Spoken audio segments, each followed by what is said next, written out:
Welcome to Podheim, Jiroc's Valheim podcast. Let's give him the business.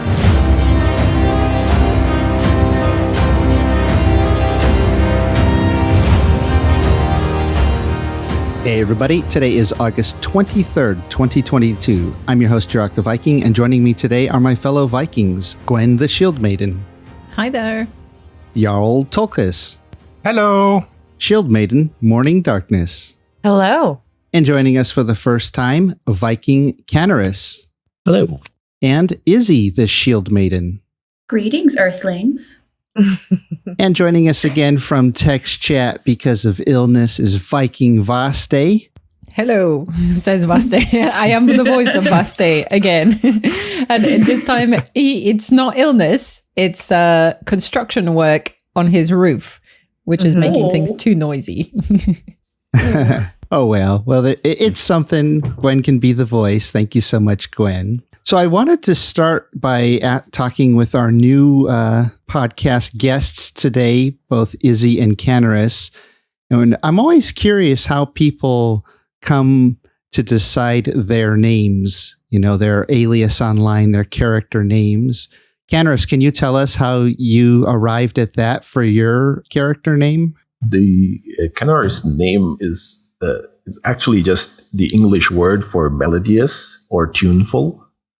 And since I'm a design student, I've been always interested in doing something different. So when I came across this word in one of the books that I was reading at the time, I was like, nobody uses this. And then gradually over time, it was like it just became my thing to just use the word for anything online. So social media, or when I make game characters. So it just stuck. I love it so much. Yeah. It's a word you don't hear in normal everyday conversation. At least I don't. And it pleases me because it's got a O-U-S, like the proper British spelling of things. Well, if you like to all that extra typing, so you develop, early, problems with your hands and all that. I'm way past that. Yeah, I'll take one less letter to type any day. And so Izzy is the nickname that you go by, but can you tell us the full name that you go by and how you came about it?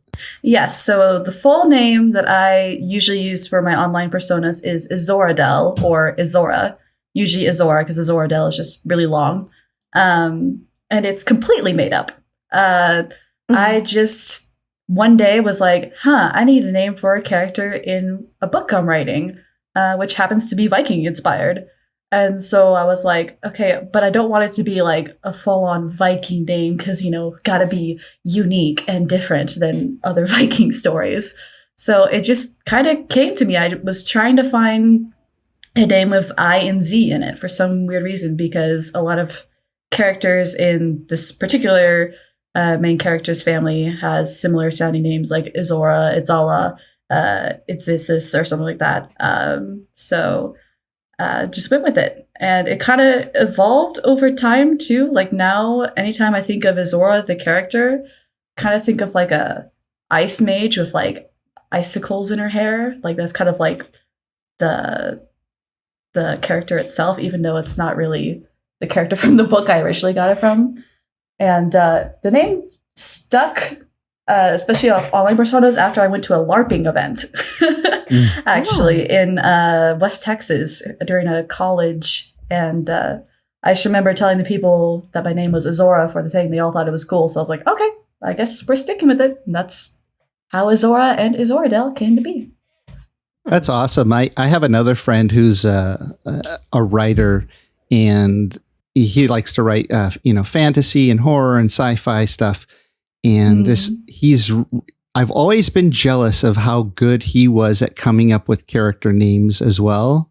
Just really, does a little bit of research on, different names around the world, and that, so that they just sound a little bit different than what, is maybe more familiar in Western culture, but then is also able to make it fit whatever genre that he's writing about, and that's the sense I got when I saw your name too, because I know that you're a writer as well. And when I saw that name, I just thought, wow, she must be really good at names. I bet you're really good. You really enjoy coming up with names for all the different characters in your stories. Oh, it is so fun. Honestly, finding the right character name is an art in itself. It should be its own category for like writing competitions, because it's just, you can find the craziest names out there from different cultures, but what makes something really special and really unique, especially in a fantasy setting or a sci-fi setting, one that's not, based off of Earth history, is when you can make it sound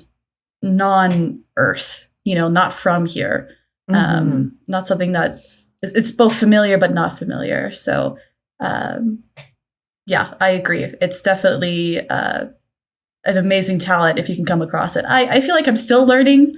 I still usually defer to like Old Norse or Old English, or because those are usually the cultures that inspire me to write what I do write currently. But yeah, like you said, it's a really cool talent, really cool and fun to mess around with. Yeah. Well, Gwen, you have some questions for them, don't you? Yeah, I'm always curious to know what people's gaming history is. So let's start with Canaris. What are some of your favorite games before discovering Valheim? I'm actually a variety sort of gamer, but I recently got into, from the survival games, Subnautica and the likes. And one of my mates, he actually mentioned that, if you like Subnautica and, doing all these random builds, you should check out Valheim. So, yeah. So that's both how the kind of games that you were into were already survival games, and you discovered Valheim through a friend recommending it because you like the similar style. Sounds good. And I have heard of Subnautica, but I've not played it myself.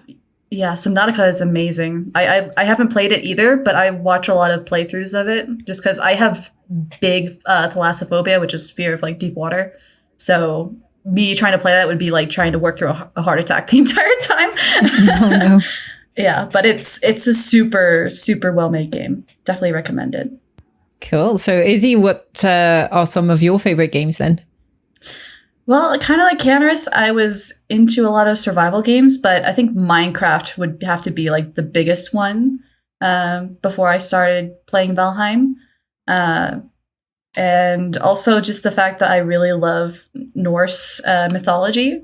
I played this game called The Banner Saga, which is, I think it's an indie game on Steam, and it's very heavily Norse inspired, and it has like the same aesthetics that you see in Valheim, with the weapons, the clothing, some of the words used, and combining the survival games and then the Norse stuff, and then of course also my writing. When I saw Valheim, I was like, oh my god, it's like the perfect game out there for me. It was meant for me. I have to play it. And how did you hear about it then? I honestly can't fully remember, but I'm 90% sure it was from a YouTube channel by the name of Zanny. He makes a lot of variety content, and he just happened to post this video about this little Viking survival game, and I watched him play it, and I was just so enamored and thought, oh my gosh, I have to get all of my friends into this, which I did by force. And do these friends still play, or are they like many lost interest after a while? Yeah, so or like did you kill them because they didn't? Did you kill them because they did not like the game, or what happened?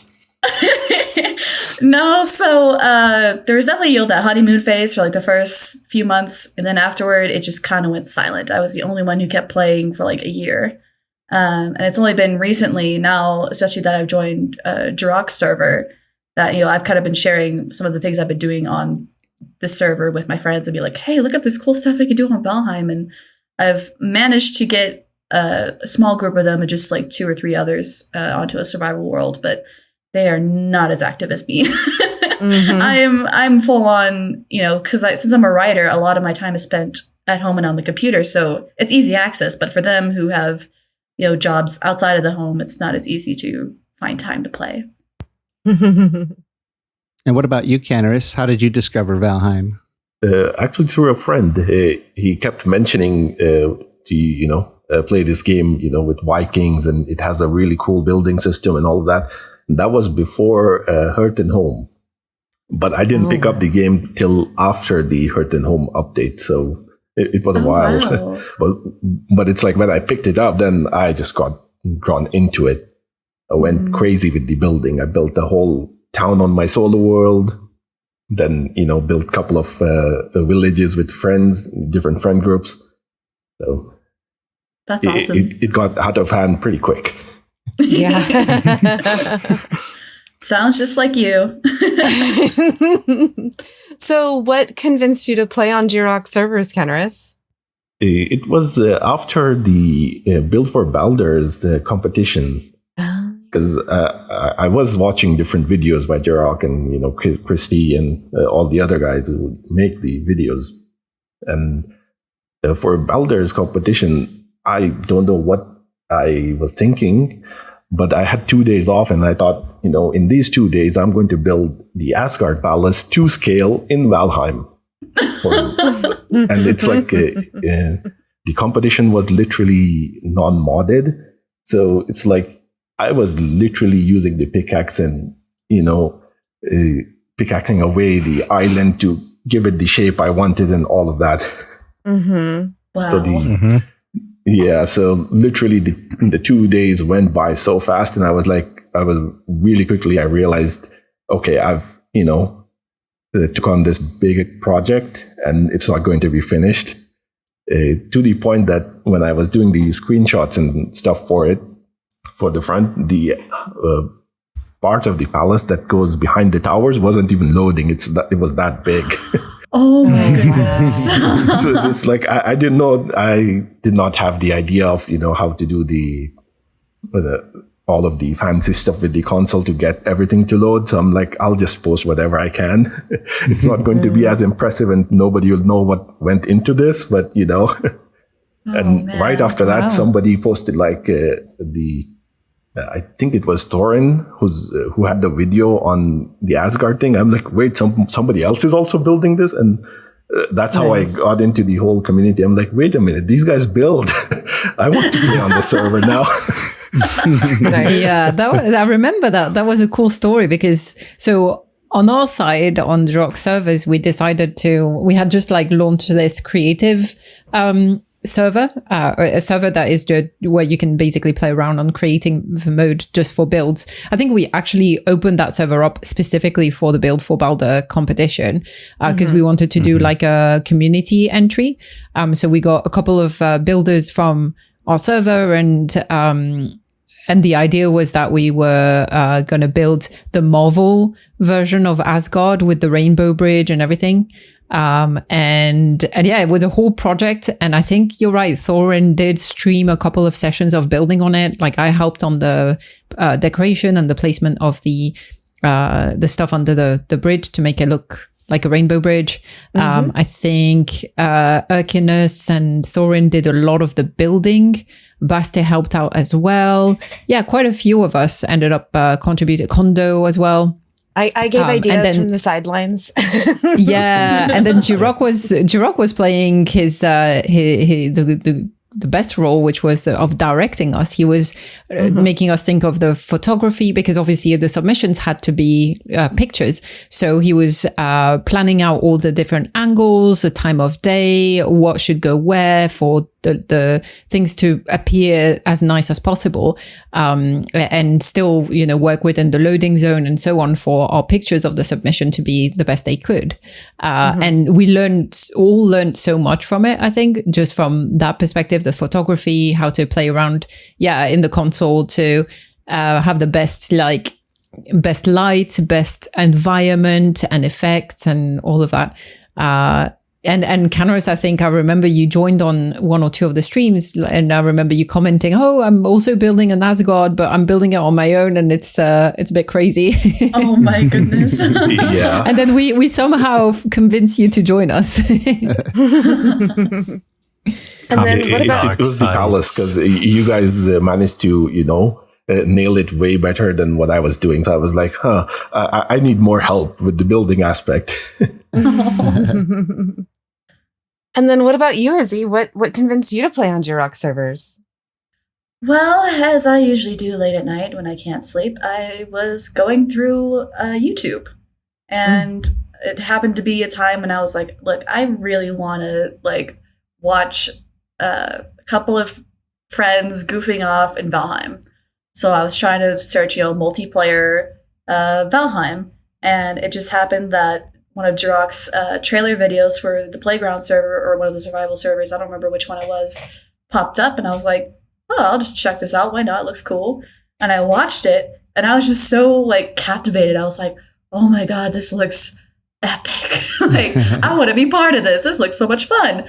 And then, of course, immediately my thought was like, okay, but you have a book to write. Do you really have time to, be gaming? And I was like, you know what? You've been so stressed out. Why not try something new? You haven't joined a gaming community in a long time. I had stopped, I think 2 years ago. The last one was a Minecraft one. But anyways, so I hopped on and asked around, is this really a good server? Is everyone nice? Is there other nerds here? And, it was a resounding yes. And Bambi was the person who interviewed me and just so happened now to be one of my best friends on the server. So it's come out way better than I could have ever thought. I honestly thought it was going to be maybe a couple weeks and then I'd be done. But nope, here I am 4 months later, still kicking it, writing stories, building little tiny cabins, just having fun. Very cool. Yeah. And then what's been your favorite thing about playing on Jiroc server? Izzy? For me? Okay. Yeah. Let's see. Honestly, the people. It's still Valheim with obviously some vanilla flavored mods, but just meeting all of these people from around the world who are also into Valheim, who play it differently, who are either super competitive and kill bosses in the first day, or they're running around making giant bases, or they're creating intricate stories with builds or post signs or anything. It's just it's been almost like a sacred house of creativity that I've just been feeding off of on, I've been writing so much more ever since joining, which I didn't expect at all. I expected to be so distracted that I'm not writing, but instead it's just been invigorating. And I think that's definitely been my favorite thing. It's just the people. The people make Jiroc's Valheim servers what they are, for sure. That's lovely. That's lovely. What about you, Canaris? What's your favorite thing? I have to say it's the community, because I have played games on servers which tend to get really toxic really fast. Yes. So I was even before I joined, I was really, cautious. Do I want to join something and, it doesn't turn out well? But I was pleasantly surprised. The community was very wholesome. I specifically remember Kapalik when I first joined. He put an adventure together on the resource server, and collected a whole bunch of people. And, we went out adventuring, and it was the most fun I had on a community server in a while. So I was like, yeah, this is a good server. My heart is full. Yeah, where's Kapalik? Yeah, we haven't seen Kapalik in a little bit. He probably think real life is taking up a lot of his time. Kapalik, if you're listening, get back here. Yeah, we Come miss back you. to us. We miss you. It's not a request, it's an order from Tokus. I'm gonna drive up to Denmark and get your ass over here. Wow. Well, I'm glad that it's the community that really has you guys found that you like the most about this server. It is the one thing that I really want to keep strong, because I've played obviously in many online communities myself, and I never thought that I would start an online community, but once it sort of just took off by accident. And so I just always, right from the very beginning, Gwen and Tolkas can tell you, because they were two of the original members, but like my very first basic rule set was just be kind to each other. Like whatever issues are going on, if you can find a kind place in your heart, then that will usually help get everybody through whatever the dispute or misunderstandings are. And so far, it's worked pretty well. And yeah, and then things happened, and now it's gone crazy. well, there are a lot of people here that, it's working out pretty well. Almost 160 last time I looked. Wow. Yeah. I did want to ask though, since you mentioned one of you mentioned that we do have players from around the world, and it's very true. We have players all over the world in almost every time zone. But can you Izzy, tell us what part of the world you're from? I am from the southern United States. Okay. And what about you, Canaris? I'm actually international because I was born in UK, but then moved all over Europe until I landed into the Middle East. Oh, okay. Wow. So you've been around a bit, and you're there now in the Middle East then? Yeah, currently in the Middle East.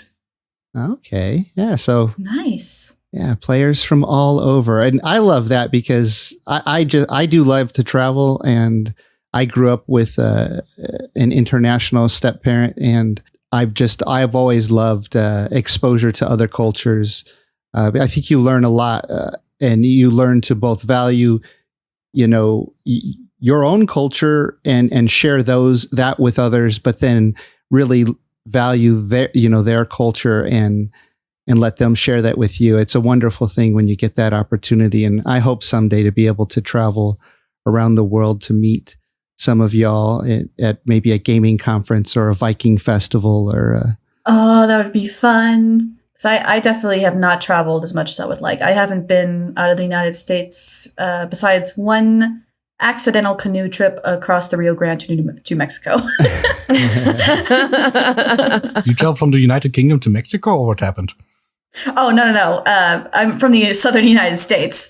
It was literally, I was doing it's okay. No, it was a geoscience field trip, and the park we went to just happened to be on the border, and we were checking out a rock formation across the river. So we got in a canoe and went across, and the guy was like, well, we're in Mexico. And I was like, wait, what? We're in Mexico? And he's like, yeah, you ever been to Mexico? I was like, no, I've never been to another country. He's like, oh, well, welcome. And now we're leaving.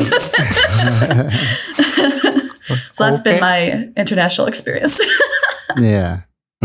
Well, I wanted to get into a little bit of Valheim news, but before we get to the official Valheim news that Gwen's going to share with us, do some quick announcements about two of the modders that I work with a lot, Jiroc and Jules. They make some amazing mods, and when they do some big updates to their mods, I wanted to let people know some of the really cool features that they have for those of you who are interested in doing creative builds, or if you're an admin on a server. So Jiroc recently added to his Infinity Hammer mod a build mode called Zooping. Anybody ever heard of Zooping? No, I was going to ask, what is that? Yeah, so I didn't know it was actually called Zooping, but I was familiar with the build technique. So once I Googled it and I saw it happening, I was like, oh yeah, that's right. And I actually haven't had a chance to test this because he just sent it to me today. But apparently it seems to be working pretty well. But Zooping is when you go to place something, and instead of having to click multiple times to place multiple versions of that same object, you can just click and drag. So like if I place one wall, right next to it, I have to click and place the next wall, and then click and place the next wall. But Zooping is when you just click and you hold, and then you drag as many walls as you want and you let go. Oh my goodness. Because that's the one thing about building that I carried over from Minecraft. I really loved the building in Valheim, but I feel like there could be so much more to make it more streamlined. Because in Minecraft, at least in like building with, like if you're on creative, let's say, you just hold down the mouse button and you just move and it'll keep placing. Yeah. You don't have to click over and over and over again. So that's super cool. And I love the name Zubing for it. Yeah. It reminds me of... Go ahead. No, I was just going to say, it reminds me of this building mechanic in The Sims. It's the same. You can just basically, if you want to build a square or rectangle house, you can drag all the walls and then click one button and have the whole roof done. Oh my God, if we had that in Valheim... I hate building roofs in Valheim. It's so painful. If there was a magic button and the roof just places itself, yes. Yeah, that would be nice. You're a genius. Yeah, so I'm really interested to try out that feature. That's gonna, especially for bigger builds, it's gonna really come in handy.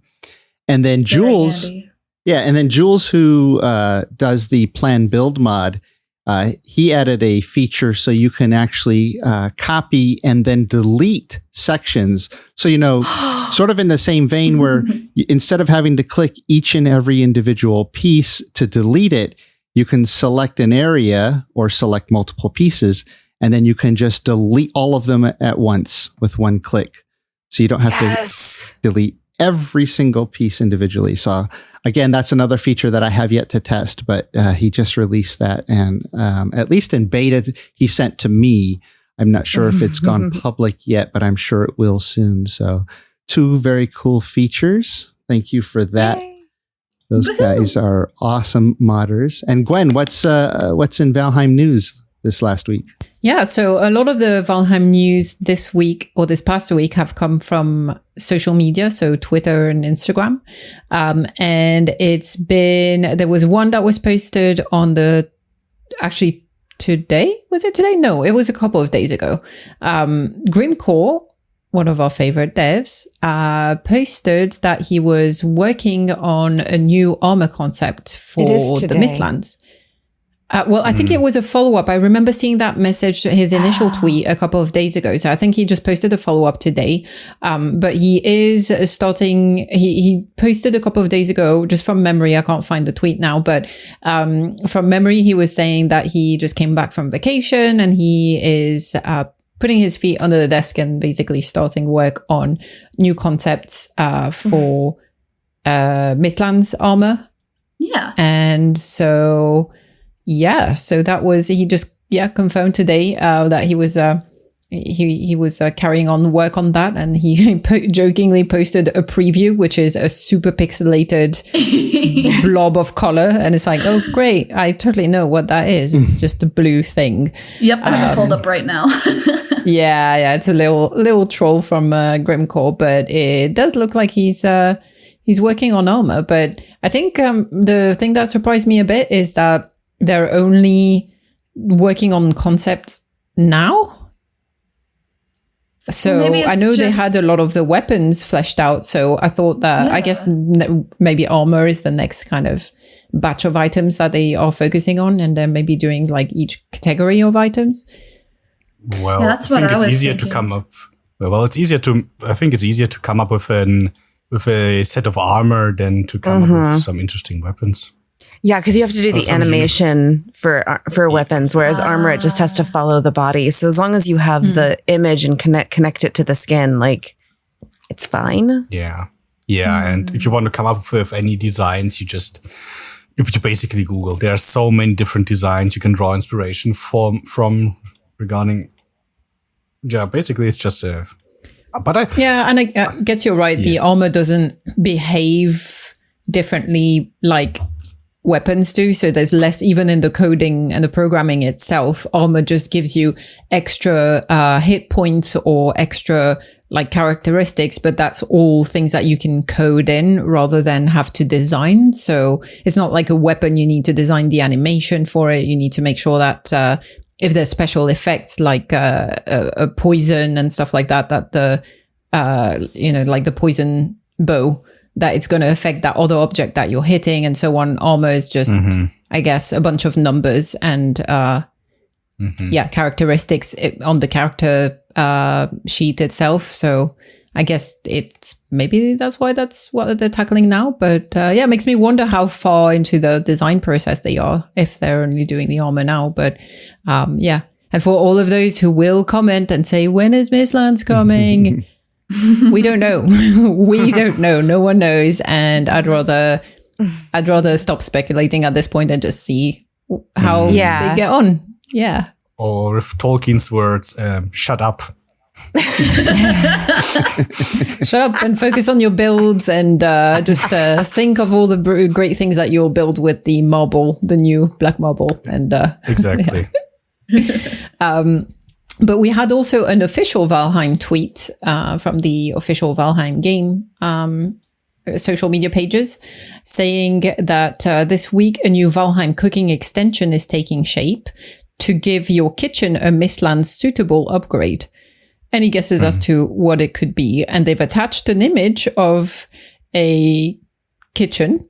Mm-hmm. And I don't know about you guys, but I don't notice anything new in that kitchen. No, I took it into Photoshop and brightened it up and zoomed in. I couldn't find anything. So I think they just want us to speculate. Yeah, because they've not designed it yet. So yeah, I mean, there's like this weird shadow over the... That's the cooking rack. I was looking at that too, Really? Izzy. Yeah, that's the cooking rack. Jeez. Because like I kept looking at that. I was like, that looks super sus. Like it looks really weird. I totally agree with you. I was like, maybe it's like an extra drying rack or something for meat. But my guess with the black marble coming in would be something like a mortar and pestle. Yeah, I didn't even think about that. Yeah, you're right. Well, no, I'm not right. It's an idea. Well, I mean, like, but it makes sense that it could be something clipping through the wall that's, could be the black marble. Like, well, no, I don't see anything here. I'm just speculating with what we know is coming, I guess. Yeah. Well, in the last one of the last videos I posted when they did the Steam community post around all the new foods and stuff, I did a bit of speculation there as well. And there's a weird item that you see on one of the pictures that looks like some folded pink, either a rag or maybe it's meat, and it seems to be on a wooden board and with other like white things on it. It could be a meat board. It could be like a new food item. But one of my guesses was that it could be a cooking upgrade as well. I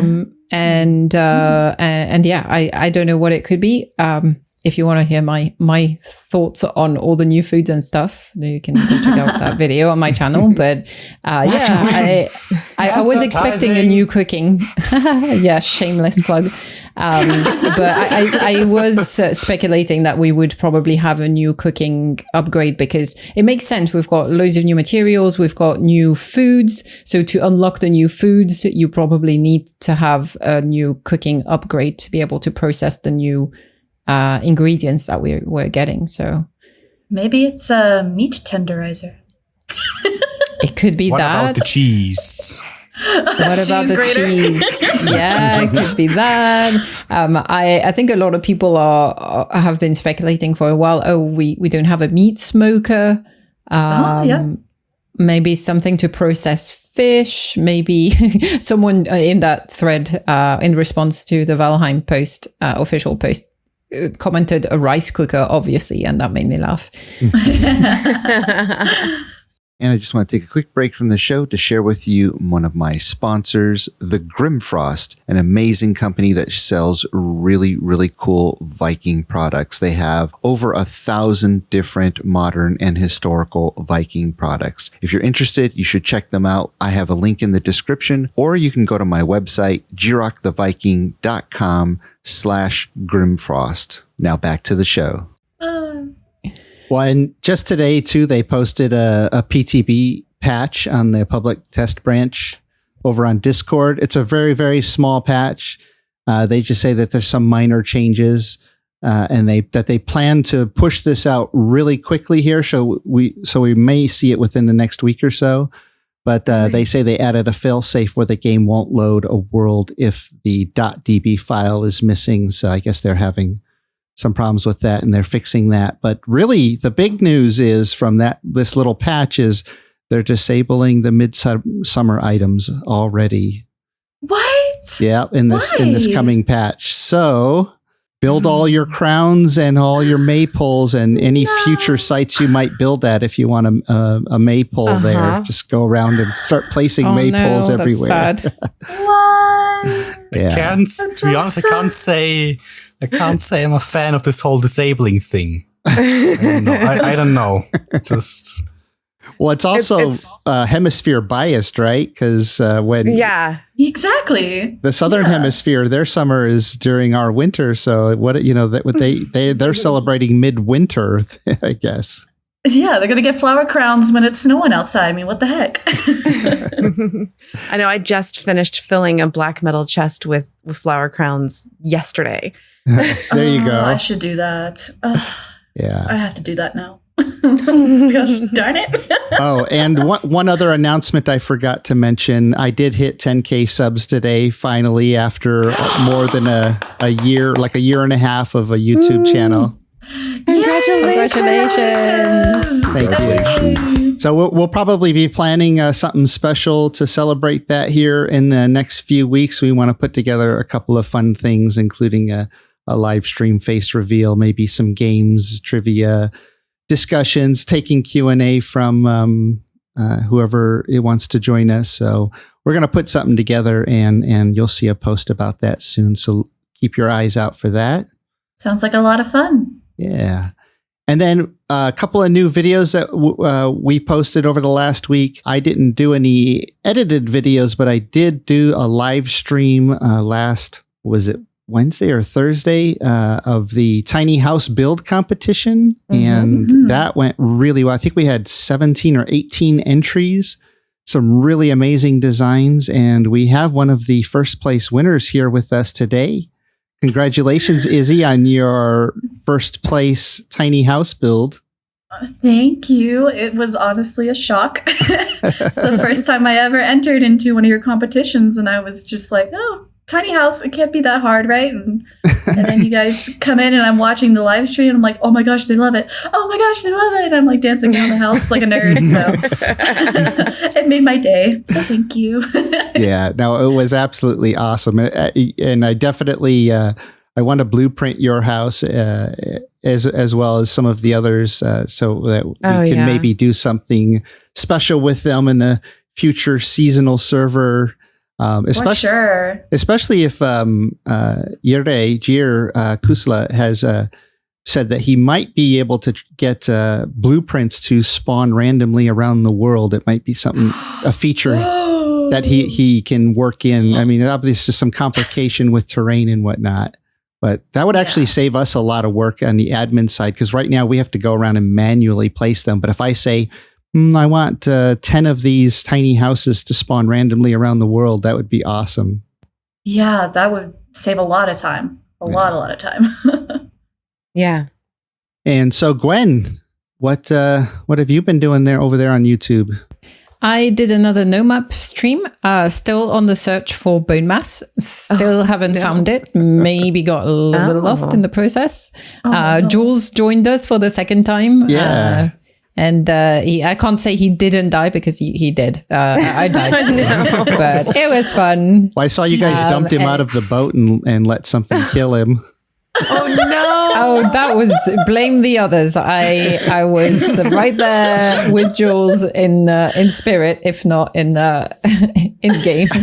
But yeah, no. Our search for bone mass was still on successful, which is it's like now we've been searching for it in like 6 for the past maybe 8 real life hours. So it's getting a bit long now with all the sailing and swamping around.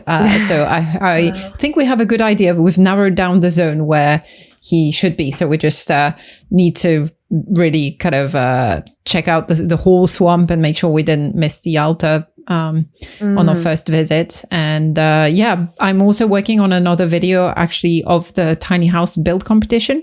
I missed the live stream, unfortunately, so I didn't stream that, but I was I'm now doing tours of all the winning builds, and I'm going to do like a little showcase video of all those builds that got the nice winning titles for last week's competition. So I will be posting that. I might have it out already by Friday by the time this podcast comes out. And because I am now housebound, because I slightly broke my foot on the weekend, I will probably be doing a lot more gaming and streaming and so on in the coming 2 weeks, I think. So, Yay! I guess. I'm excited. I'm glad it will be a good opportunity for you to rest your foot. Yeah, to rest and also to do a bit more gaming. And I'm really glad it happened at the end of the summer when I had finished all the crazy festivals and things that I did. So, I'm not missing out on anything. So. Yeah. The gray lining in between. Exactly.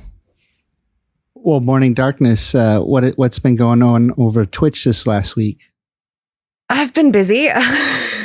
Tell us. I also did the tour of the tiny house builds. And I actually did an additional mini tour last night with the remaining portals that were still up. And then I just ran over to the resource server and filled the black metal chest full of iron. I've started building a 45-degree grand staircase in my treehouse that still is unfinished. The treehouse. The treehouse, indeed. And then for my own no map, we just came back with almost 700 iron. It took 2 boatloads. Wow. And we, like I said before, we accidentally found a second bone mass. So it was a great swamp. Oh, hey, here's why. I hate you. You're I hate finding you a too. little bit. I was just going to say, I really need to join you on the next No Map stream that you do, Gwen. See if I can, bring some magic. I don't know. I'll come too. I'll bring you good mojo. Yay! And then I've started doing some touring of just my followers' bases. So they bring me onto their seed and I check out their builds. And one guy, I'll have to give more details of how this happened, but basically he had a world that he'd been exploring and then he somehow accidentally inserted a new seed into the plan. And so all of a sudden he has all of these floating rocks. You've got the Hallelujah Mountains from Avatar kind of feel. Oh my gosh. Every single place where there's a change in elevation in any of the natural POIs that show up, there's these pits and mountains and it's just, and you've got Mistlands within the swamps and you've got all of this craziness. So he was giving me a tour of his world and how messed up it got. And it's actually really, really cool. And I do have the guidelines. Another content creator wrote down the guidelines on how to naturally make this happen. Well, naturally, how to make this happen on your own seed. It's really interesting.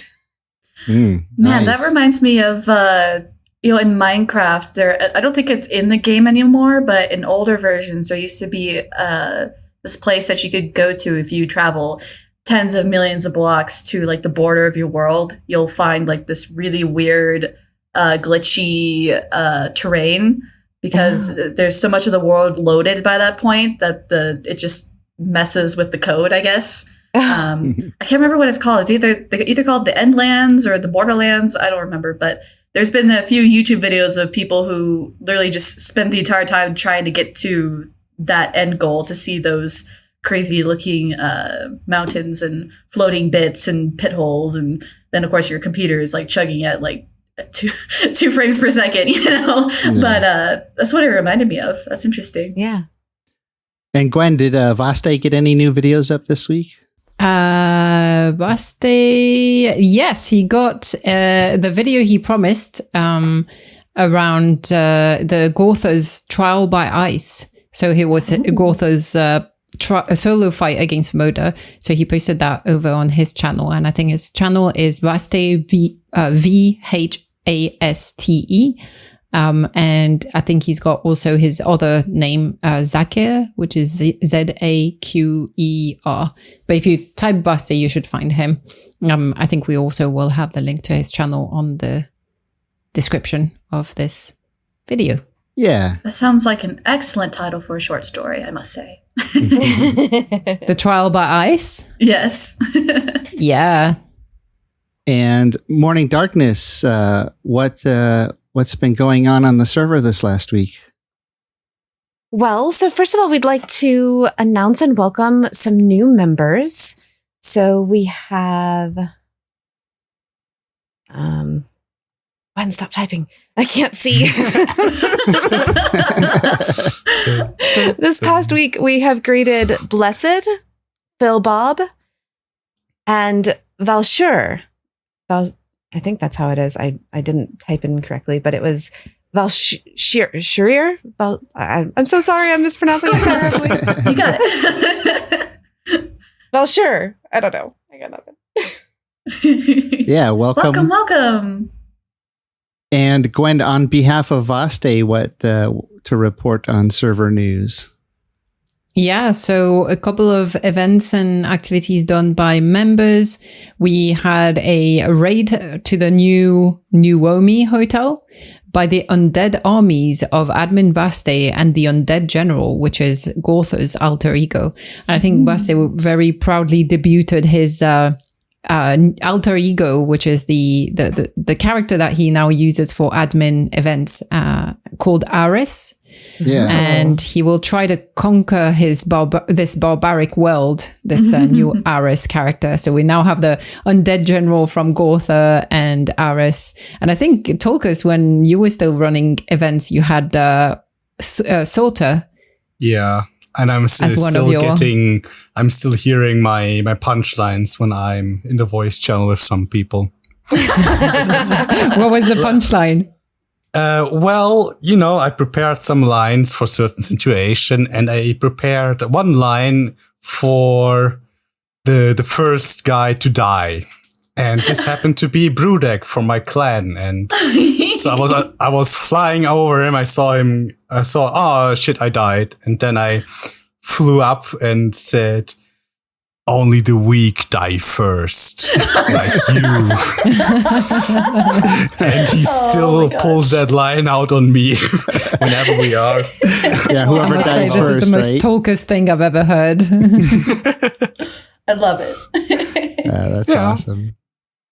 Well, yeah, and then this week also, just like every 2 weeks, we have our Great Folding, so our resource server resets. It gets a new seed, and the event this time around was called the Olv Infestation. So the starter island had 11 really high-powered Olves from the Frost Caves that were sleeping out in the middle of the forest, just randomly around the island, and they're protecting a mountain cave chest with some treasure in it. And the message to the players was that the Fenring cultists were going to do a ceremony to increase the infestation of Olves. So the players had 2 hours to find all the Olves and kill them. Otherwise, the whole island would be infested with hundreds and hundreds of Olves, which would have made it a little bit hard for players to run around. And I already had my macro ready to start spawning them in if they failed. Oh my goodness. Yeah. Just ready to press the red button. Yeah, no kidding. But they did find all the Olves, the high-powered Olves. I did increase the power on them, their level and their health. And they did find them in I think just about an hour and 40 minutes they got all of them. So they had 20 minutes to spare. So nice. Yeah. Yeah, Baste is saying they weren't nice at all. Those Olves. No, they were people ran up and had to learn quickly that they were hitting harder than normal. So there were quite a few deaths early on until they started to learn to be a little more careful. Yeah, I can imagine. Oh, and Vaste says he was the only one who could parry them because he had 100 block skill. I think everybody else's block skill was pretty low. They hit so hard that. Oh no! Oh my goodness! Yeah. I think I was busy writing during this, and now I'm glad. Yeah. I was distractedly building. Were you using a tower shield, Vaste, or the round one? Yeah, he was using the round one. black The metal. buckler. The black metal. Yeah. Wow. Yeah, okay. Oh, well, yeah. That's impressive. So Gwen, we have some questions from the community, don't we? You want to go over those with us? Yeah. What are they? Yeah. So one of our community members has asked us, the Playground server is nearing its 1-year birthday, which is true. 1-year birthday will be on the 20th of September, if my memory is correct. Wow. And he is wondering if we can discuss any events that we have planned to celebrate the occasion. We have been thinking about it. Definitely, I think we should do something. And I look. That was a big fat lie, Jiroc. Well, no, because it lines up with the 10K celebration for my subs. I saw that coming Yeah, up. that's So true. if we plan something, like I was thinking, we'd do 10K celebration here in the next week or so. But then Gwen reminded me that we're also doing the 1-year anniversary coming up soon. So maybe we'll try to line those up sometime in September. Although I'm going to actually be out of town for 10 days in I was gonna say the middle to late September. So we'd have to do it before I leave if that's the case. Because the exact date of the server is kind of in limbo. It's like I had it in September. I launched it and I was playing with 2 in real life friends and it was running on a second computer in my office. And Okay. No, yeah. then I started recruiting from the public, I think a week or 2 after that. And that's probably where you're getting the September 20th date. And Yes, that's the day that you started whitelisting people on the server. So I think it was September 20th that you whitelisted the 15 people who signed up at the very beginning. Yeah. Focus was one of them. And I think I started playing on the server the following day because that initial day I was busy with work. But I remember logging in and Torcus had already played for like 24 hours straight. He hadn't slept all night. He had already explored, already built like the beginnings of what would be now Naomi and so on. So yeah, I'm pretty sure it's September 20th. I think if we go back to the chats on Discord, we can probably find it. Oh yeah. Discord is a good indicator too of when the first messages started coming in. But yeah, I actually had the server up and running a week or 2 before that with, like I said, 2 of my friends and opened it up to the public and was surprised to find that people wanted to play together and jump on. And that was awesome. And now we're already at, this big community, which is super fun. So yeah, we should definitely do something open to suggestions. But again, just like I said, with the 10K sub thing, I'd love to do a live stream face reveal for those that want to face reveal from, my admin team and take questions and maybe play games and have people run around. One of the ideas is to load a copy of the Playground server that we have now on another server of mine and then provide everybody with admin hammers and then just go around and smash everything, total destruction. Oh my word. I suspect that that will just crash the server because of, how you use the admin hammer? Yeah. Suddenly all the materials just like explode and all the drops.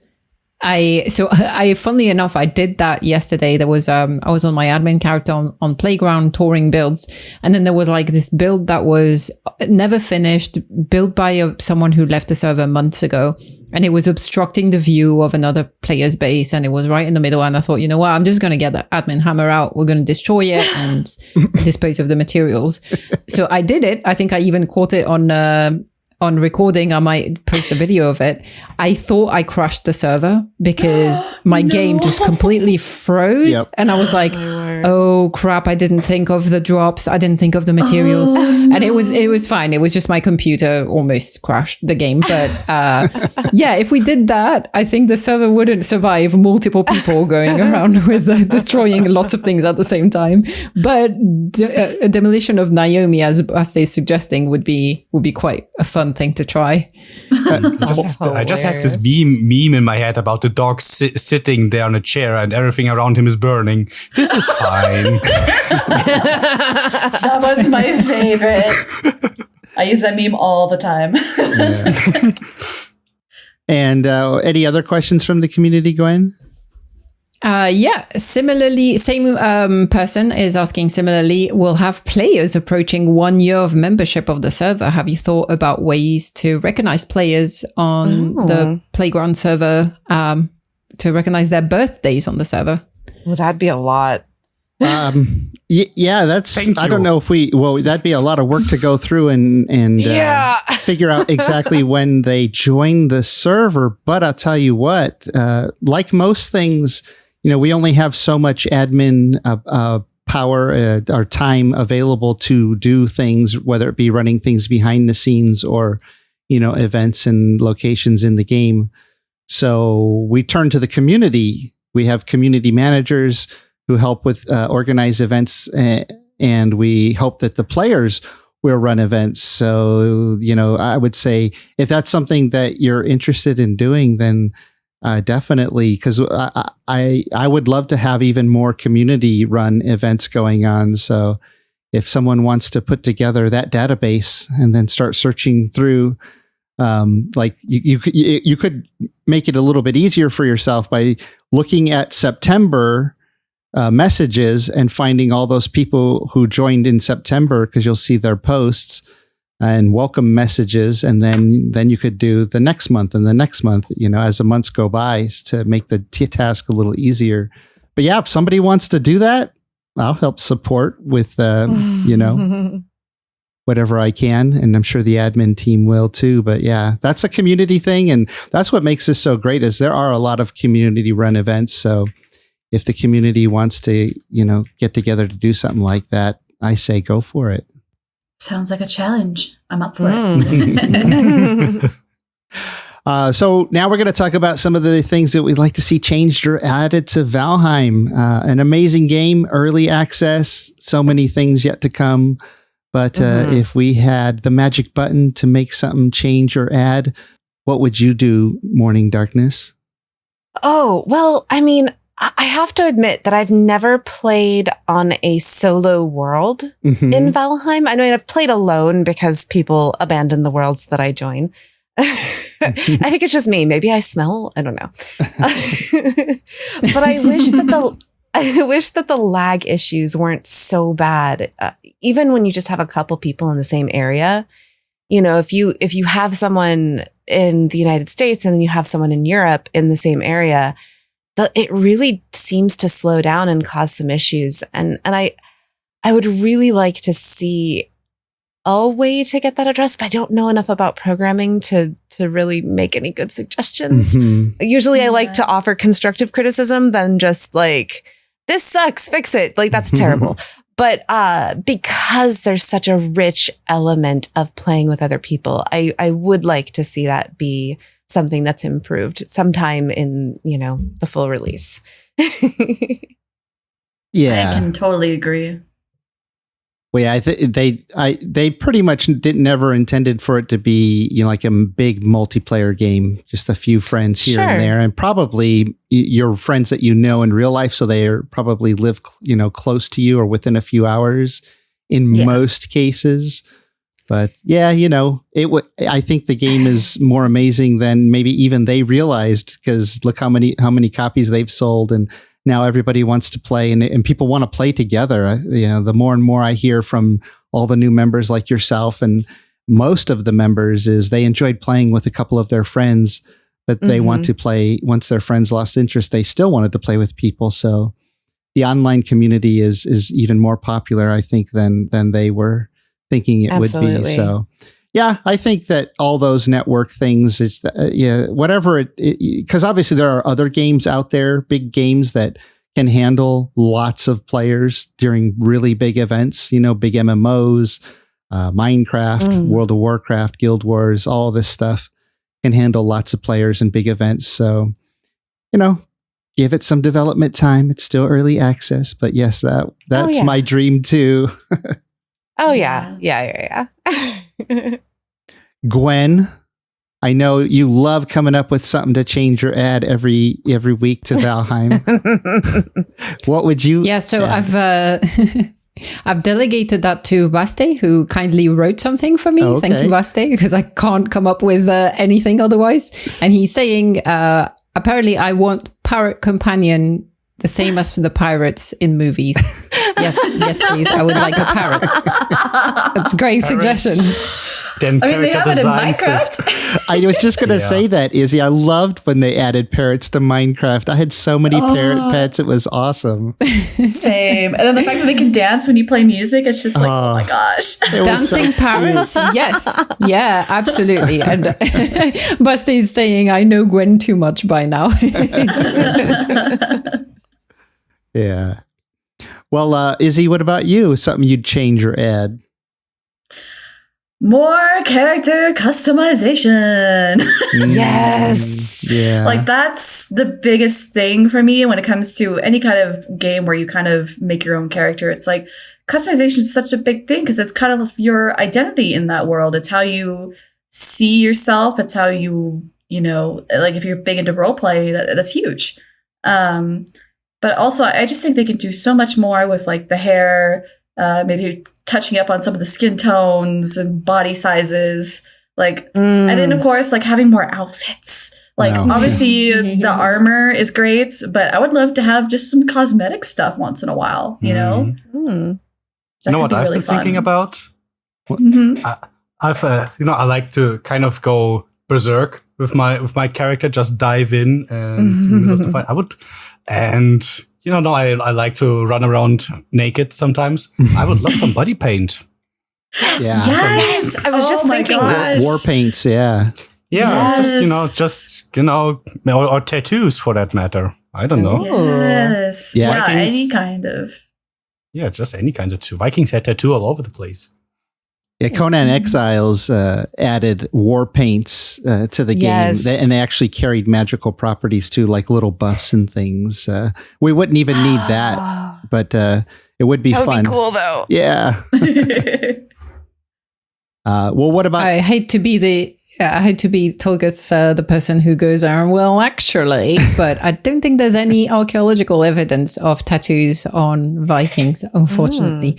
But the Viking series taught me otherwise. Oh, yeah, because the Viking series is a great depiction of actual Vikings. You're right. Absolutely. Yeah, right? Absolutely. It's a rock and roll band meets Vikings. I was waiting for Gwen. It's like I was biker waiting. gang. They had tattoos and were wearing a lot of leather. Everybody knows that. Yes. Black leather. Yeah, of course. Oh my goodness.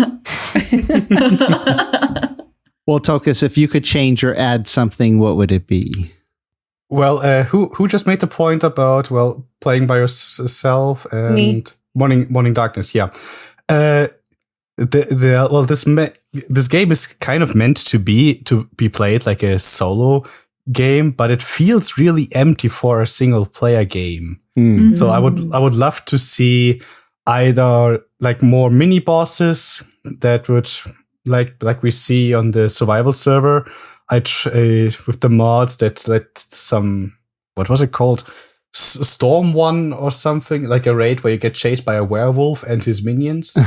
Yeah. Or when you're in the Mistlands and all of a sudden I was wandering through the Mistlands and there was a brood mother and all of a sudden I found myself being hunted down by an army of spiders. That was awesome. I would love to see something like that, or maybe recruitable companions that you can find in the open world, like the merchant, and maybe just recruit them, take them to your village. Then you need to take care of them, make a house for them, kind of like Animal Crossing. If you guys like, Yeah. I've never played it. I watched my girlfriend playing, but just have a people, make them a bed, make them a house, take care of them, make sure they have Yes. food. Similar And maybe- to villagers in Minecraft as well, except some people treat them more like livestock than people. Yeah. But Yeah, even so, just some guys to walk around in your village would be totally awesome. it would. It really would. NPCs. Mm-hmm. Well, Yeah, just No Man's Sky did that with over the last few years with their updates. So you can have your base, and now you have all these NPCs at different stations and wandering around and doing different things, kind of like The Sims, right? Like it would be nice to build up a little village and have people populating it and moving around. But yeah, you have to provide for them, and maybe they do some of the work for you, gathering your crops or something, automatic crop gathering and just different things like that. That would be awesome. Yeah, if you could recruit a farmer and tell him, hey, you do this for me. Just go there. Have fun. Here's some gold. Take it. Yeah. Oh yeah, you would have to pay them. That one way to get rid of all your gold. At some point, it's just gonna pile up somewhere. Yes. Yeah. That only just came into my head. Just make it a bit more alive. Yeah. Because right now it feels pretty empty for a single player game. Agreed. Yeah, and that does go into my change or add a little bit as well. Is I would love to see creatures that can spawn in all or multiple biomes, because it feels like most creatures, maybe you get skeletons in multiple different biomes, but that's pretty much it. Everything else, it only spawns in the biome that it spawns in. And I'd love to see creatures, roam into other places, or, whether it be a new creature or an NPC, a band of Vikings that you can find wandering around, but they could appear in every biome. And why wouldn't the Lox love to be in the meadows? Just because I was just thinking that. Yeah, it would graze there. It'd be wonderful. And just, I like the idea that there are tougher creatures even in easier zones. It'll just make me run away from them, and or figure out ways to fight them. But that's an old thing from MMOs like World of Warcraft and most of them, is where every area, in this case, it's a biome, it's only tailored for your level. And in reality, the creatures would just go where they go. And I'd love to see, tough creatures and weak creatures in the tough biomes and weak biomes, and just mix it up a bit so it's not all the same. Yeah, actually, one idea I just had for the Lox being in the meadows, it'd be cool if they had a bit more behavioral stuff coded in, where they come to the meadows to have their babies. That's where they raise their young, because it's a safer area, maybe more lush. Yeah. And then once they grow up, they move on to the plains. That would make a lot of sense to me. And then you might see these big migrating packs of Lox, the dark forest or the swamp, because they have to cross over different biomes to get to the plains. That'd be one way to make that work for sure. I remember we had a player coming in on his first day. And right when he spawned in, he got the fueling rate on spawn. He was having fun on his first day. I don't remember his name, though. But basically all of Naomi had to run out to battle and save him, because there was just fuelings and berserkers all over the place. Yeah. If you brand new to a server and, Yagloth is dead, then you're going to run into fuelings all over the place. And well, that's just why you got to rely, on other people and the teamwork and the cooperation to help you get through those first few hours if feelings are around. Good. He probably felt like this one guy in the movie scene. Welcome to Vietnam. Here comes the berserkers.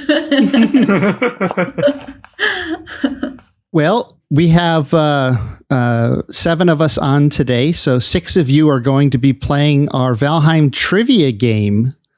So if you guys will go over onto Discord and make sure you're in that voice chat there on Discord for this channel.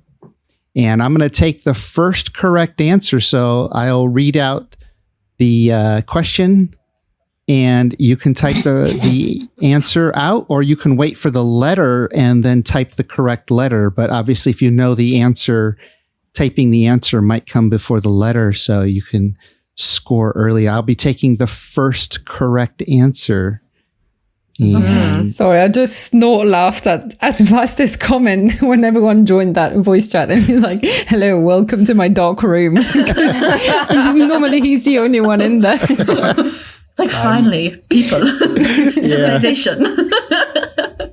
Okay, so there are going to be 10 questions, and I do have a tiebreaker if we have a tie. So again, get ready to type your answer or the letter. And not all of these will be multiple choice. There are a few you'll have to supply the answers for if you know. Okay, here we go. Number 1. Wraiths are weak to what kind of damage types? Is it A, fire and spirit, B, blunt and spirit, C, frost and spirit, or D, none of the above? Wraiths are weak to what kind of damage types? And I'm going to look over here at the answers. Let's see. I'm looking for the correct answer. And the first correct answer is Tulkas, Jarl Tulkas. A, fire and spirit. Wraiths are weak to both fire and spirit. Good job, Really? Tulkas, taking an early lead. Are you sure? That's what the Yeah, I didn't Wikipedia think- says. I didn't think they would take spirit damage. No, they take spirit damage, but it's white, not yellow. According to the wiki, it is yellow. So I'll have to Interesting. confirm that. But I did not test I this thought myself. they were spirits. The lore has been revealed. Can they be weak to themselves? I'm not sure about that. Yeah, that's why I always bait them into the Surtling spawners. Okay, number 2. From the Dead Man Runestone, if you have ever come across this one. You who pass, remember me. I am a man whose home was once in the mountains of Midgard, carried here when I thought to earn my rest, to find a life after life in Valheim. There were blank of us before the gray dwarves came. Now Odin will not hear me, and the seas refuse me. Soon this stone will be all that remains. How many of them were there before the gray dwarves came?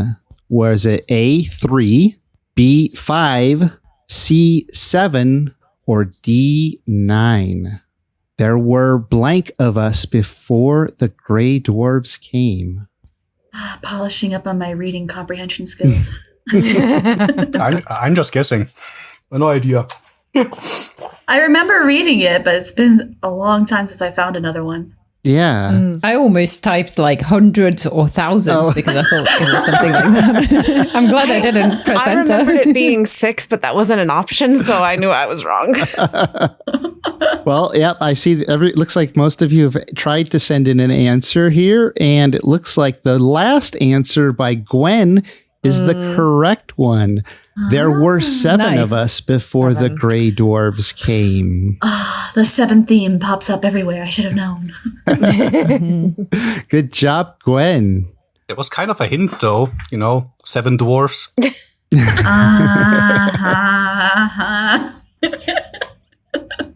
And okay, question number 3.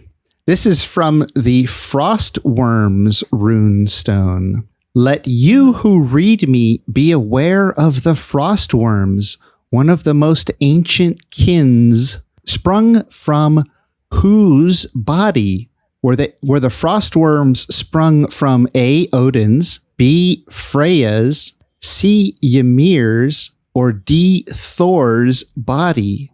Which of these were the Frostworms spawned from? And I see the answers started coming in once all the multiple choice answers were read, and I got to the right answer. And the first correct answer is Morning Darkness with Ymir. Good job, Morning. I was already typing it. You were already That's enough. Yeah, she actually typed it out. All right. Question number 4. The mountain wolf is immune to what damage type? Is it A, frost, B, poison, C, spirit, or D, none of the above? The mountain wolf is immune to what type of damage?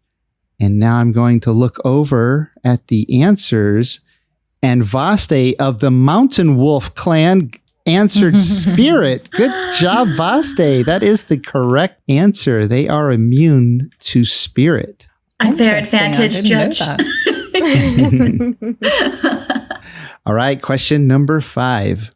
When Odin appears in Valheim, what is he holding in his right hand? Is it A, a spear, B, a hammer, C, a sickle, or D, a stick?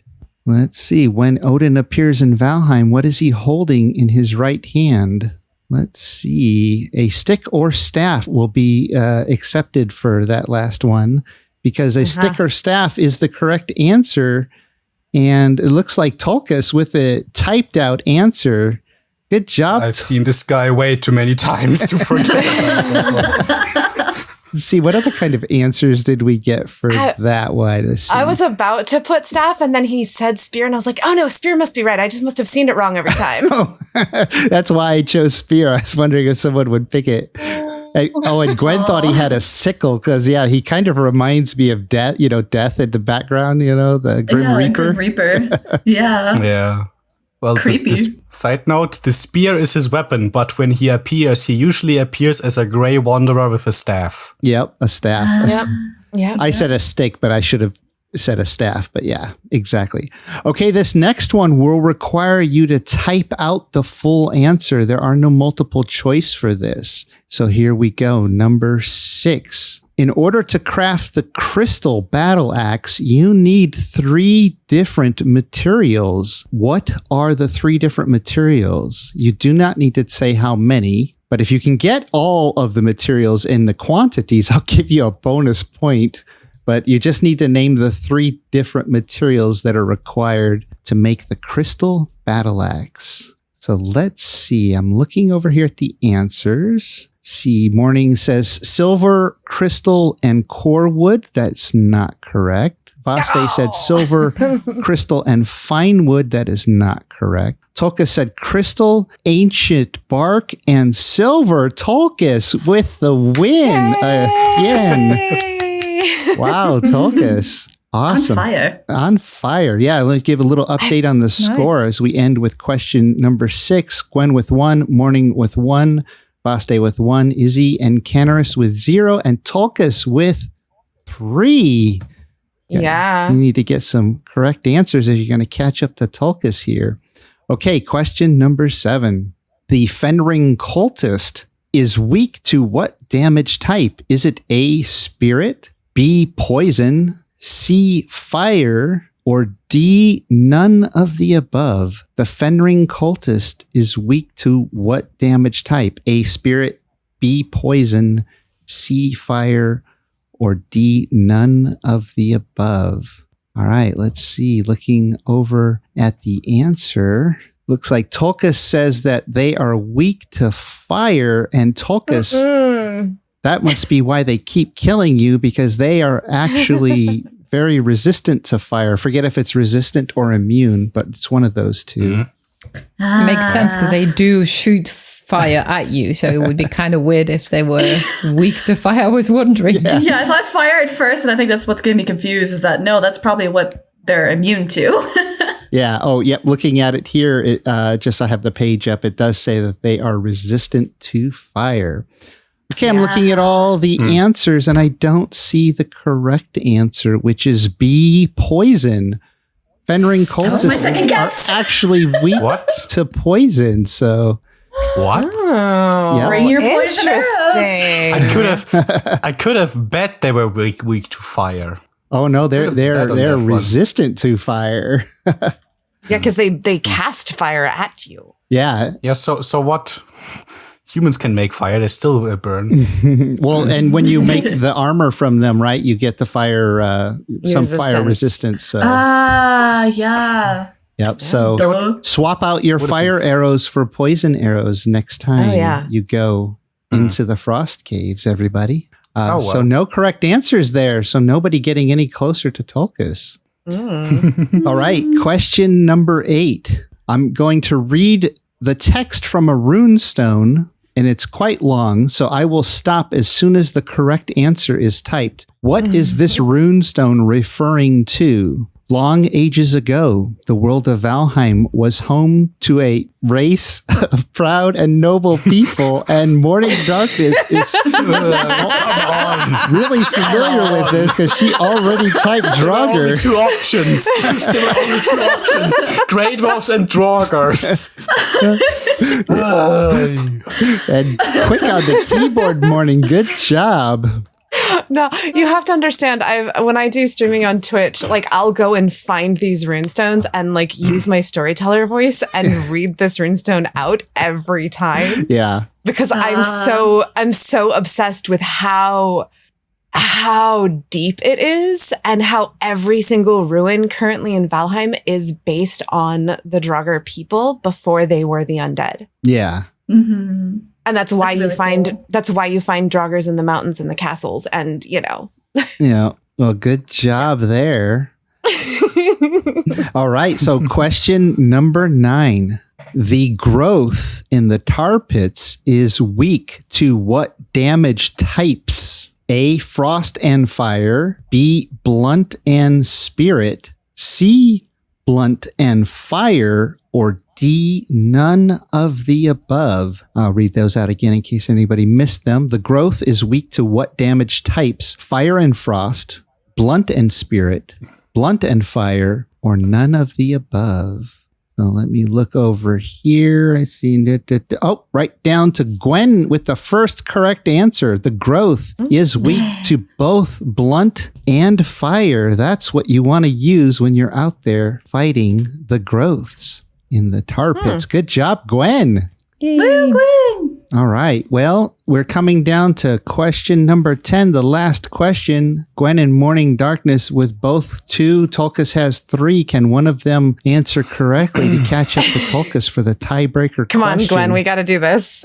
Let's see. Everybody's welcome to steal it, though, if they want, or you could not type and let them try to challenge Tulkas, but there's all bragging rights here anyway, so if you get the right answer, go for it. Here we go. Final question, and you'll have to type out the answer here as well. In order to craft ice cream, you need 2 different materials. What are they? And if you can tell me exactly how many of each, I will give you a bonus point. In order to craft ice cream, you need 2 different materials. What are they? And I'm out.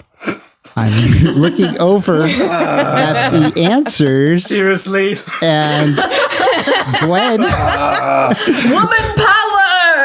with Grey Dwarf eyes and freeze glands, gets a point. And Morning answered with 3 eyes and 1 frost gland for the bonus point.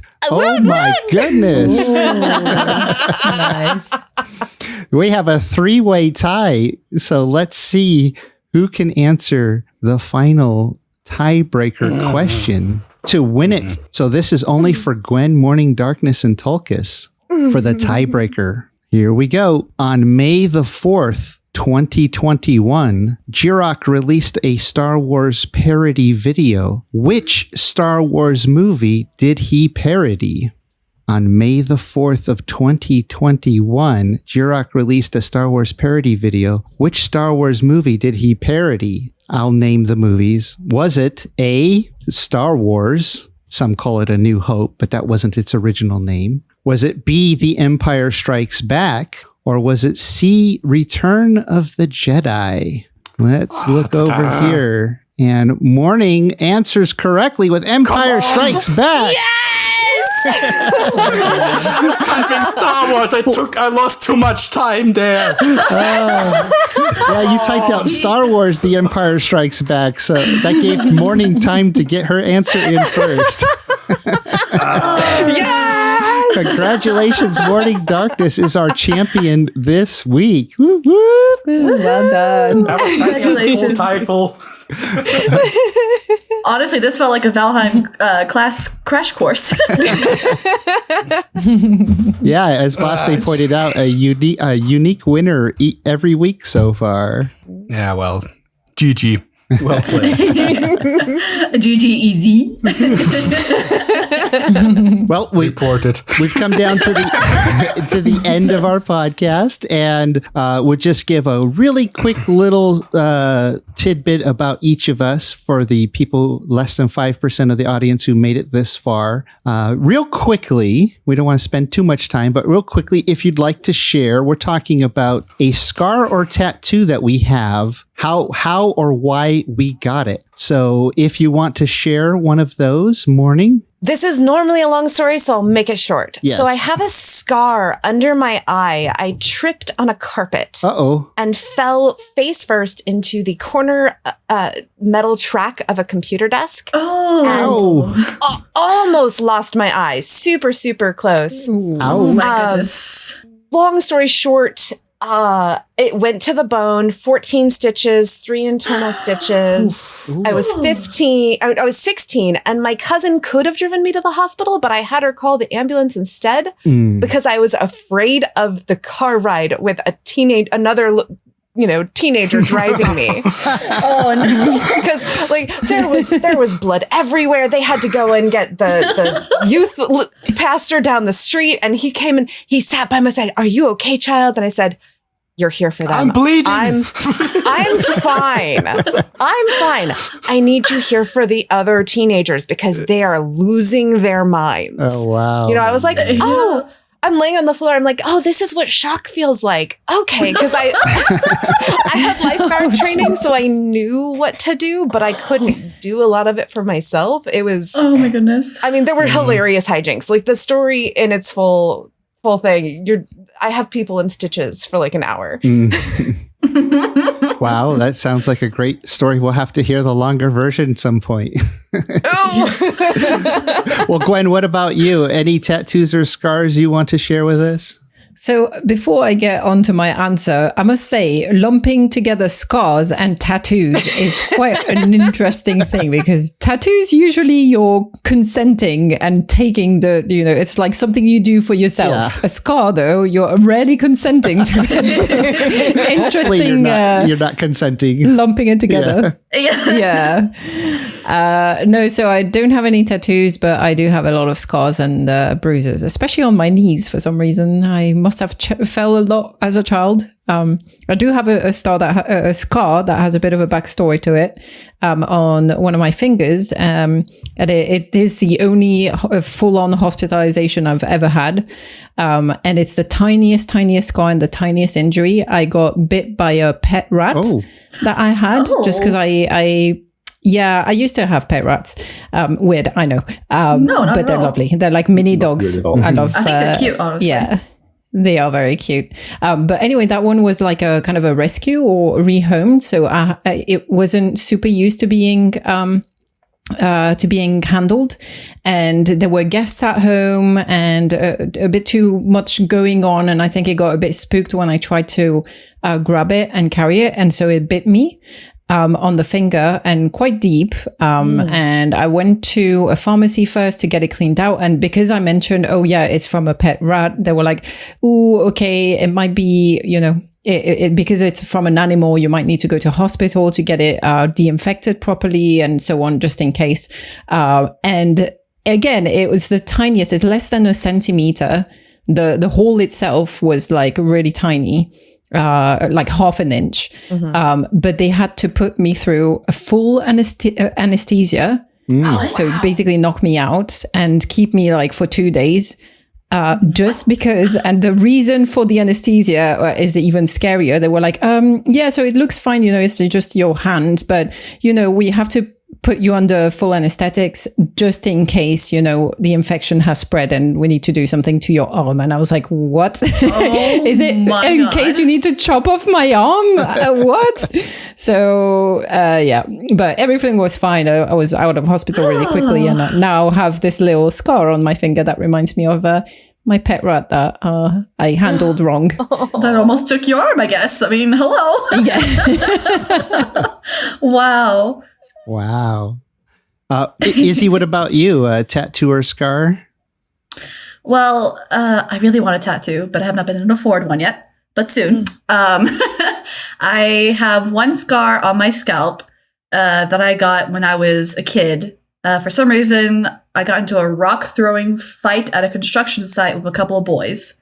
And it was playful at first. Like, we weren't purposely trying to hit each other. It was more like, dodge this, aha, I'm going to throw it way over your head. But I think one of them got really competitive and threw it so hard and so fast that it, like, the sharp point grazed along my scalp. Ooh. But the thing is, like, it was so, I guess it hit it in such a way that I didn't really feel it. Like, it was like, ow, like a little bit. And we finished our fight, kind of got over it. And then we were walking away, and then I feel this warm dribble on my forehead. I put my hand up there, and oh, guess what? I'm bleeding from my forehead or from my scalp. Yep. Yeah, those head wounds, man. Yeah, and I remember going home to my mom and be like, "Mom, what's going on?" Because I was freaked out. She's like, "Oh my god," just like losing herself. And and later on, when it did heal, the scar actually reshaped my hairline. It was deep enough. So my hair grows a little bit differently than I guess is normal. It looks normal to me, and I haven't had anybody, like, when they cut my hair, say much besides maybe one or two that, if they're looking for it, because I talk about it and they look for it and like, oh, there it is. It's really faint now, but yeah, it definitely reshaped the growth pattern of your hair. So that's my scar. Yeah. That's one way to get a side cut. Oh yeah. Graze me, I'm here. Well, what about you, Tolkas? Any scars or tattoos you want to share? Well, where do I start? I have more scars and cuts and burns on my arms than I can count. I lost 2 fingertips. One fingertip I cut off with my own knife was my thumb, and the other one was cleaning the, a slicing machine where you usually cut sausages. Mm-hmm. Into slices. There was the other fingertip. And then I got like two big scars on my body that are related to my chemotherapy. Where they had wow. One scar where they got out the tumor, and the other one where I had a port inside my body to get medication afterwards through chemotherapy. Oh yeah, and my hands, you can kind of still see burnt marks from when I was trying to put out a gas fire.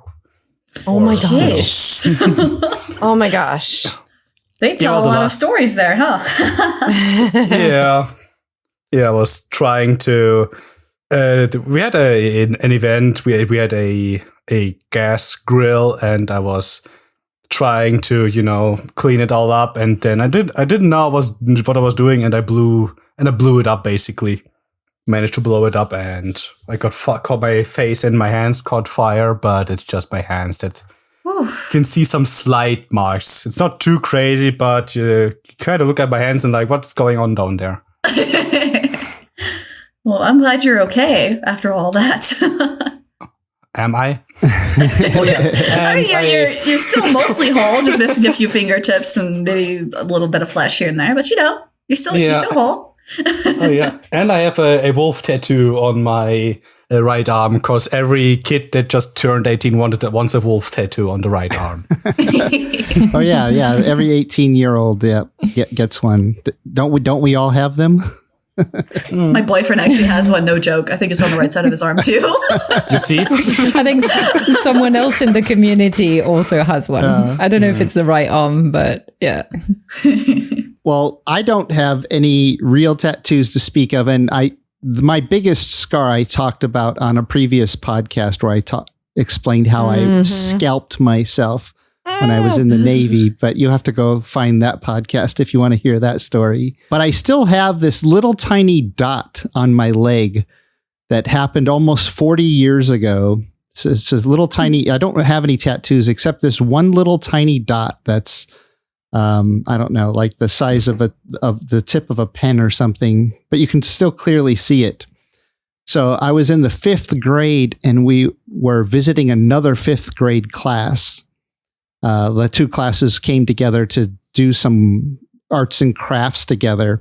And in the other class, they had this one really rowdy kid who was known for kind of causing trouble and running around. And quite frankly, he was known for throwing stuff in class. Uh-oh. Well, one day, and I watched him do it as I was looking across the classroom, he made eye contact with me and he threw a pencil through the air that he had just sharpened. He turned around from after having sharpened his pencil, like he was looking for someone to throw it at. He spotted me looking at him, so he threw it at me. Oh.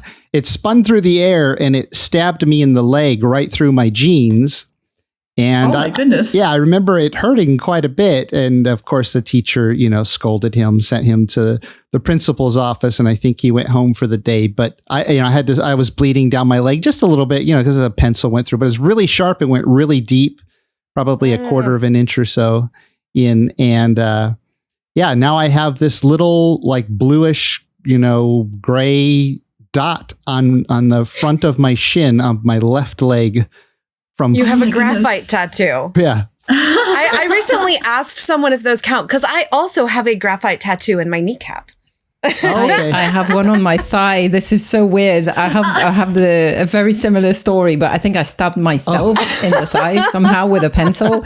I don't know how I did it. Or I sat on one or something, but I have exactly the same one dot that has never left. Yep. Oh my goodness. Yeah. This is so strange. I never told anyone about it because I was like, no, this is too weird. Like, surely it never happened to anyone else. And now 3 of us. Yeah. And then you came to this place. You were like, okay, there's more of me. More of us weird people. graphite tattoo weirdos. I feel so welcomed now. Yeah. I know. I feel a bit validated in right? a weird way. Well, yeah, we have this joke because a lot of my friends have tattoos and my wife has some tattoos. And then when we're discussing it, I say, oh, yeah, I've got a tattoo. And my wife always looks at me. She says, no, he doesn't have a tattoo. No, really, it's been here for 40 years. Let me show you. Shut up. That's not a tattoo. What I need to do is figure out a real tattoo and make that like the eye of the creature or something, like somehow. Yes. Oh my gosh. All right. Well, I think that's going to do it for this week. Thanks for joining me, everybody. Thank you. Thank You're you. welcome. Super fun. Thanks for having us. That's it for now. Have fun out there. Thank you for listening to Podheim, Jiroc's Valheim podcast. We have new episodes coming out every Friday, and if you enjoyed listening, please support us by subscribing to the podcast on your favorite platform and leave us a rating and a review to help more Vikings find us. We also have a Patreon with perks for supporters like behind-the-scenes discussions, exclusive content, and segments that are edited out of the main podcast. And if you'd like to join our friendly Discord community, we have more than 1,000 people there. Just go to discord.gg/Jiroc the Viking. If you'd like to play on my Valheim servers, just go to my website at jiroctheviking.com and submit an application. I'd like to give a huge shout out to my supporters, some of them on Patreon, the YouTube membership, and the ones who help boost our Discord server. Your support means the world to me and inspires me to make more videos, as well as run a community Discord and multiple Valheim gaming servers. If you enjoy my videos and would like to support my work, join our friendly Discord community and Valheim servers. Links can be found in the description below. Skål!